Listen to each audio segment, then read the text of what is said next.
Hello, this is Ron, and he's going to tell us a little bit about his experience of growing up in the hood. And, you know, yeah. So, go ahead and tell us a little bit about uh, um, how you got there and the difference you noticed from where you lived before you moved to that part of town. Well,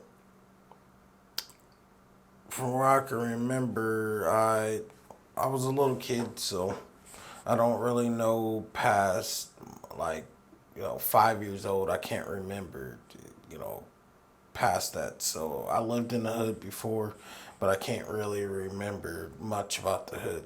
But what I can remember is living in a predominantly white neighborhood, Italian neighborhood. Um, We really didn't have much problems there. Everyone treated each other with respect. You know, I think the only problem we had before was someone put like a nigger on our door, but and my mom, we pretty much know who did it. It was this lady downstairs. Her sister lived in the apartment we lived in for like 15 years, 20 years, something like that. And, um, she was just angry that, we moved there. But, I mean, we didn't have anything to do with that. So, why did you move? We moved because my dad went to prison. Um, and I don't know what his prison sentence. It was like 3, 4 years, something like that. Um, but we moved primarily because we couldn't afford it. So Yeah. my mom, we couldn't afford to stay there, so we had to move to the hood, which is Eaton Green. So, Eden Green, uh, so you got life in the greens. Um, what were some of the biggest differences between where you lived before and Eden Green? Primarily, the biggest differences is being able to play like kids. Um, Explain. uh, when I lived in the neighborhood, the predominantly white neighborhood, the Italian neighborhood, we were able to play when we got home to dark. And then when we moved to Eaton Green, well, first we weren't even allowed to even go outside, which I can go into that too if everyone wants to know about that. Yeah, But you can go ahead. um, well, my mom was trying to protect us, so we weren't allowed to go out. So from the hoodlums. She knew what went on, and she was trying to protect us from it. But eventually, I mean, she couldn't hold us there for long. Eventually, we were gonna fall into that rabbit hole, which we did. So, but yeah, the difference is you know, not able to play out there because you play pretty much. You have a rule. We play until like it starts to get dark, and then we go in because when the dark comes, that's the time that everyone else. I mean, there was gang banging and stuff going on all types of times. There was always, you know, you know, drug dealing, banging going on throughout the day. I mean, the cops wouldn't even come in there. Uh, Hell, like literally they have to have backup. There had to be like 2 or 3 cars for them to come into Eden Green. That's why so many people died. There'd be people there bleeding and dying out, and the cops would be on the edge, and they would not come in until they had backup. Which that's ridiculous to me. But I mean, I understand. Yeah. Um, Given that, like, when you were growing up in the Greens, did you see like were the police there constantly like killing dudes and harassing people? Um, yes and no. I would say the harassment, but the harassment was like due. It was needed. But primarily there was no cops. They just wouldn't come in there. There was everyone can remember, like, even like if you people would know, like people back in the 90s, like the early to late 90s, early 2000s, they would know is this officer called Officer Thomas. If you lived in Eden Green, everyone knows Officer Thomas. The dude was a white dude, tall white dude, sometimes cool, sometimes not. But, he just didn't take no shit. And he's one of the cops that actually will come in there by himself and do, what he needed to do. But a lot of the cops wouldn't come in there. And they were literally right across the street. And Yeah. that was the horrible thing, is they were literally right across the street. And And for those who don't know, that the police station was really right across the street from Eden Green back then, before they moved it downtown. So, yeah. And yeah, there'd be murders and stuff. They wouldn't be able to like find the murders, and yeah, it's just crazy. They're literally right across the street. Like, here's Eaton Green. The police station is right here. It's literally that close, not even a block away. So you would say, so the majority of the misery in Eden Green had nothing to do with the police. No, it was primarily, self-inflicted. Gangbaggers killing other gangbaggers, drug dealers killing other drug dealers. Sometimes gangbaggers killing drug dealers. And sometimes innocent people just get caught up. They're just walking down the street. Like my mom's friend. I mean, I'm glad she didn't die, but she was shot in the arm, just literally crossing the street, going to my mom and them house. And she just so happened to crossing. 'Cause we have parking lots.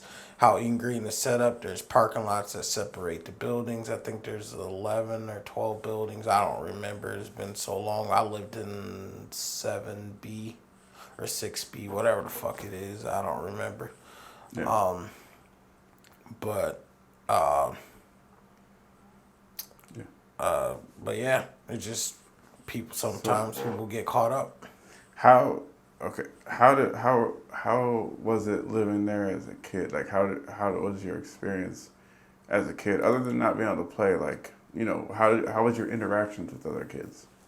Horrible. Um,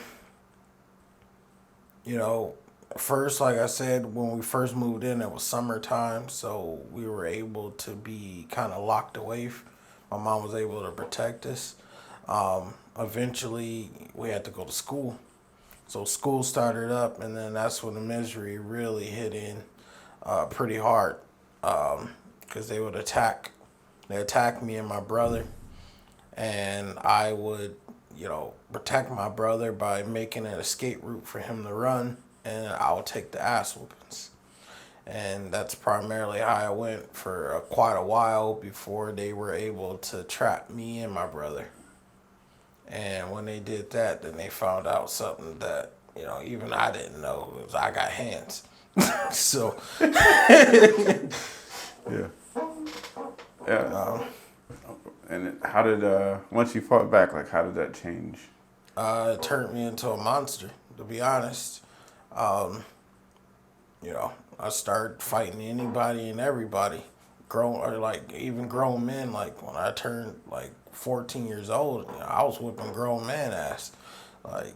Yeah. So, I'm surprised I wasn't killed because most people can't take ass whoopings. So, I guess I'm lucky to grow up in a time, I would say the last of the Mohegans, because you know the early 90s, 2000s, people were just starting to get in, I call it the bitch way, which they can't take ass whoopings. Yeah. So, So what is so? Do you think that the hood forces you to participate in it, and if you don't participate in it, what happens? yes, I do think the hood forces you, and if you don't, I mean, you get what I got, which is you get your ass whooped. And the problem is most of the quote unquote shooters what I grew up with, the quote unquote shooters are mostly bitches. Yeah. They literally are bitches.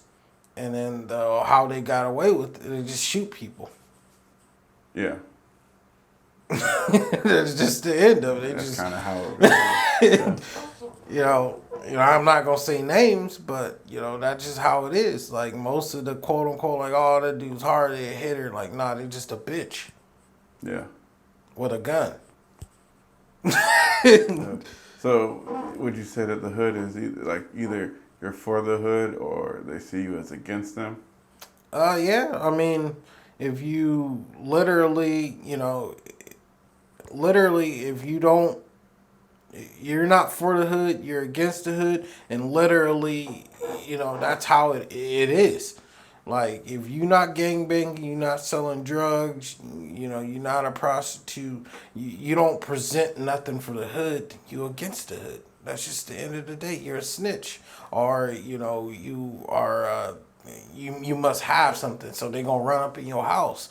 You know what I mean? It's something like that. Like, they just treat you as you got either something to hide. Like the cops, most, they're going to treat you like you got something.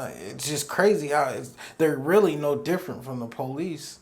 I mean, the way, of course there's a difference, but you know what I mean. The complaints they often have against the police, especially BLM, like, it's the same thing that the black community's been doing to themselves. Exactly. And that's how it's just crazy because, going from there and then we moved into another predominantly, which I guess we get to that later. And it's just, which was a mistake. But like I said, we get into that later. Yeah. But, I already can get into it now. I mean, we just continue. Just go ahead and get it. So, but yeah, or you can continue and we just go into that. So, okay.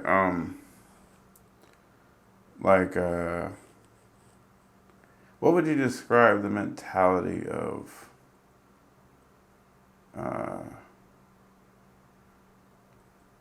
the others or other people around you? Animalistic. Literally, it's a dog eat dog world. I mean, literally. I mean, that at least that's how it was in the 90s. I mean, I don't know how it is now. I stay away from that place. Oh, yeah. Which, I mean, I'm sure it's nowhere near as bad. Maybe it is. I don't know. But, yeah, it's literally animalistic. You literally are eating. You either eating or you about to be eaten. And it's just, that's just how it is. Yeah. And there's not really much hoods. Like, everyone's like, oh, I got this hood and I got that hood. There really ain't many hoods in Fort Wayne. Like, real hoods. Like, and, people claim their little, neighborhoods or whatever. And that's what I found out because I grew up, not really grew up, but, later in my years, I was a vice lord. And Eaton Green, it's mostly GD. Like, it's crazy how that is, but I was in that slight where it was changing. It wasn't about colors anymore. It was about money. Everyone was trying to make money. It didn't matter about colors and this and that. It was about your hood and protecting your hood, quote unquote. Yeah. It's kind of like, when you watch those Mafia movies, and remember, they make those stores, like, they use extortion on those stores, and they'd say, you pay us this fee for protection. But really, the threat was the people coming in because they were threatening if you don't pay, then something. I mean, not necessarily that way. I mean, kind of. It wasn't really like they weren't extorting money from people, like the Mafia does. I don't mean the money. I just mean, what I mean is like the concept of like protection, like kind of. Yeah, you participate or you don't get that protection.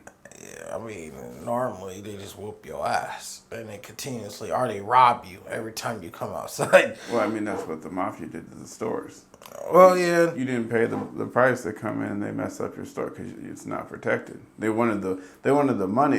The fee was really for them to leave you alone. So you participate to get left alone. Yeah. But that's just my Yeah, I get what you're saying, but yeah, um, kind of to a point. yeah. Mostly, it was crazy was, and they didn't take too kindly to outsiders too. Like this one time, I watched a white dude, man. That's the first time where I seen some fucked up shit. Some real. I've seen a lot of fucked up shit in my life, but that was one of the first fucked up shit. This white dude came in there. He was a crackhead, and he came in and he wanted to buy some crack. And I remember this like this was yesterday.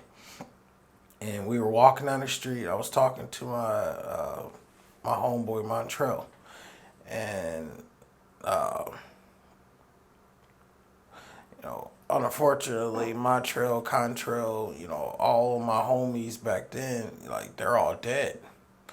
My friend Marcus, they're all dead. Yeah. Like literally all of them, they're all dead. To this day, it's crazy. But yeah, we were walking down the street. Me, Contrail, Montrell, Marcus, my brother Jerron. Dang, who was all else there?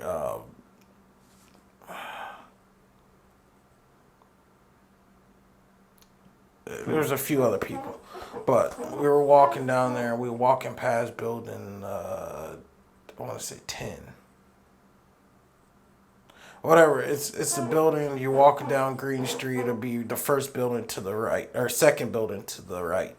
And we were just walking down there because we were going to the Y. Because there's a Y inside Walmart, inside Eden Green. Well, there used to be. There ain't no more because they built that Renaissance one.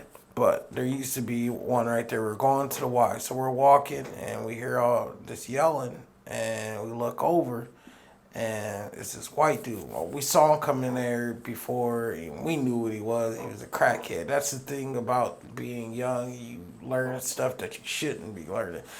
You spot out crackheads and stuff. But, I knew he was there, and they robbed this dude. He's a crackhead. He don't got anything in the first place. Yeah. They robbed him, and they beat the living. This dude was messed up. They broke his leg. They broke his arm. He was fucked up. And we started to go over there, and then the OGs was like, hey, leave that cracker alone. Like, oh, he all right. And like, I knew those screams. The man wasn't all right. Yeah. Like, it was just fucked up, and we were just looking at his face, like, they beat him up, like, badly. And like I told you, the cops don't come in there, and no one's going to call the cops. So we went to the Y, and then I kind of went away from everyone, and then I called the cops. Yeah. That's what, and you can tell, like, the culture that you came from before that was different. It makes sense. Whereas if you had always been in there, you probably wouldn't have called the cops. Nah, it would have been just normal. And plus, growing up as a vice lord, like, most people like, oh, I joined the gang because I needed brotherhood or I needed some adult vision. Like, nah, I literally joined the gang for mayhem. Yeah. Because, like I told you, when I first started, when I first got there, I was a pretty boy. I read the Bible. I went to church with my grandma. Like, I was not really pretty, but, I was a church boy. Yeah. And then they turned me.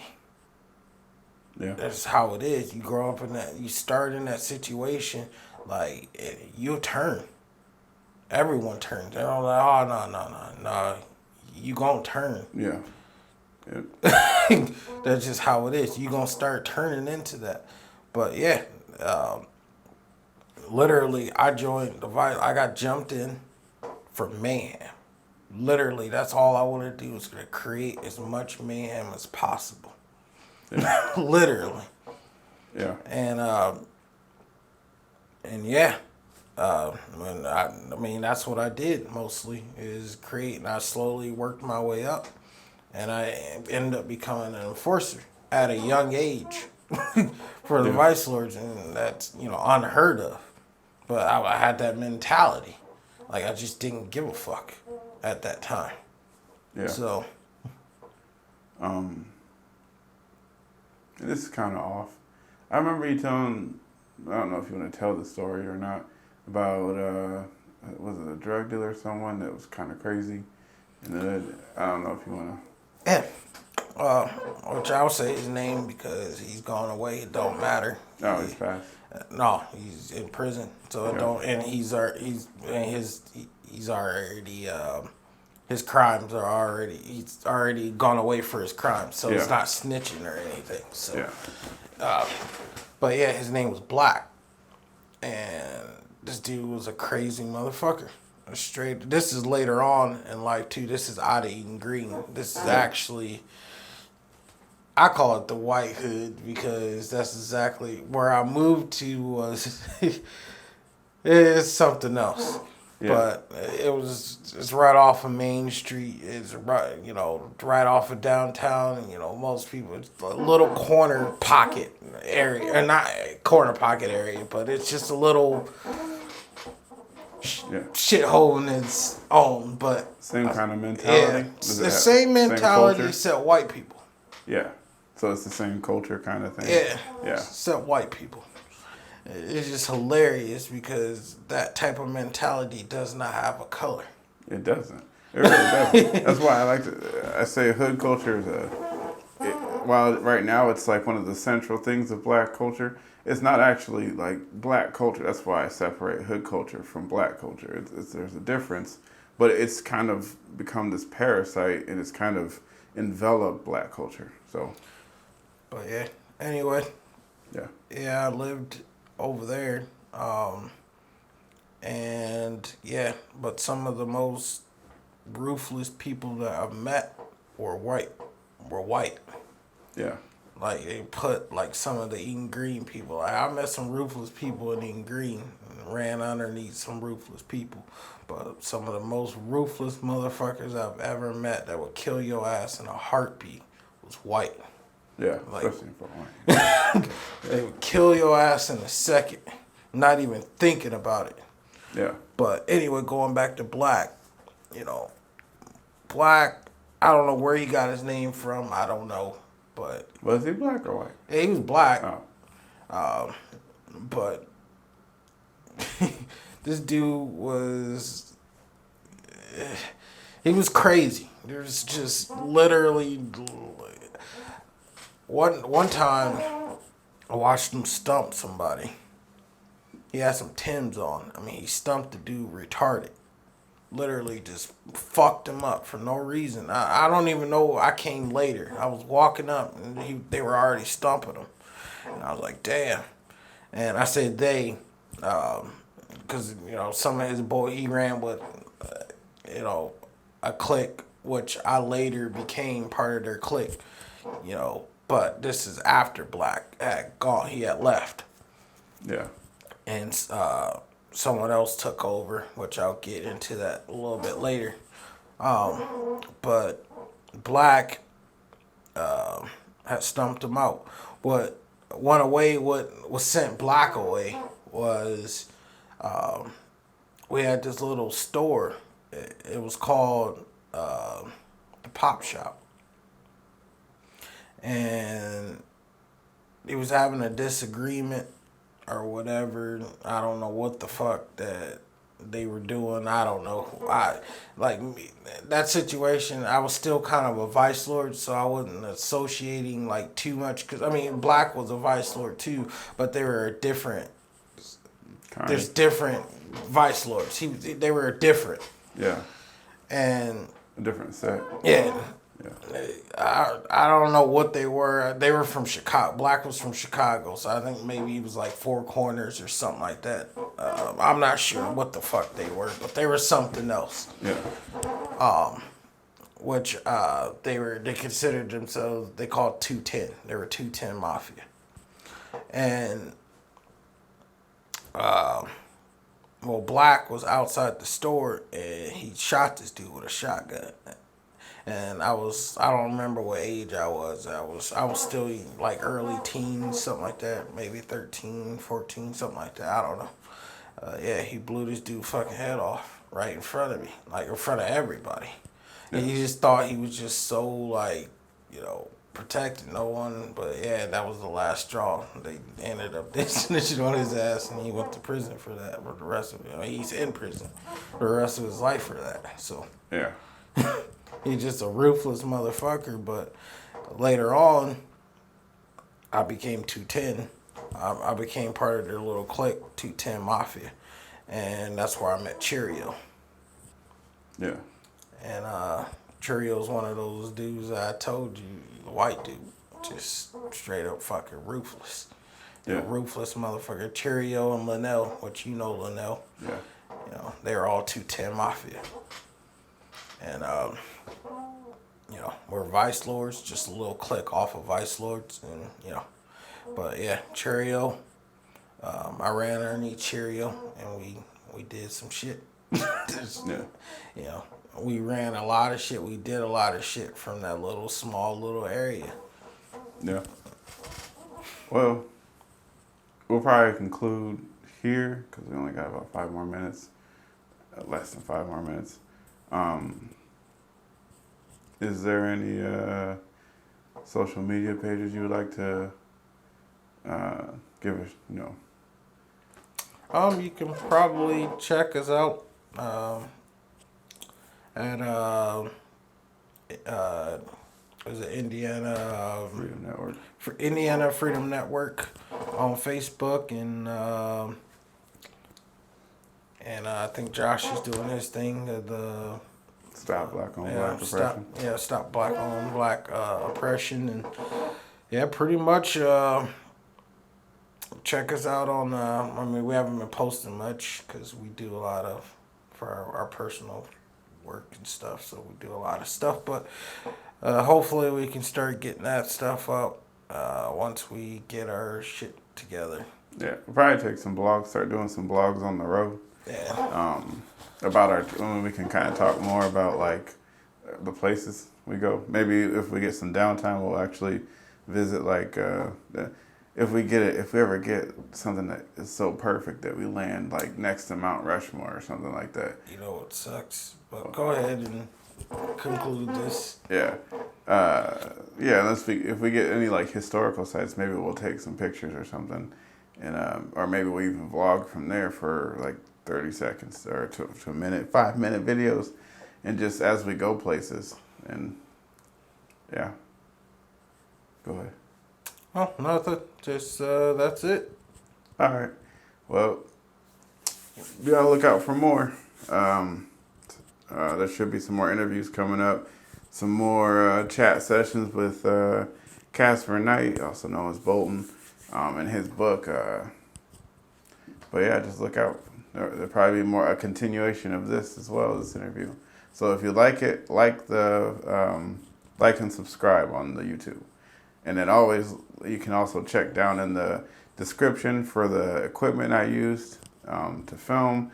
And then maybe if we mention books or anything from now on in the interviews, I'll have those tagged down there as well. Also, let Josh know if you want to hear more about eating green. Growing up in the 90s and eating green, it's kind of rough. Oh yeah, we might even turn this into a series and just talk about eating green, and then we have people we can actually call and have. Like Randy and stuff. Maybe Randy wanna. I won't say his last name, but if he really wants to, I'm pretty sure he'd be willing to talk about eating green and growing up, because he also grew up there. He actually grew up a little bit before that, so the late 80s into the 90s. So he was really like in the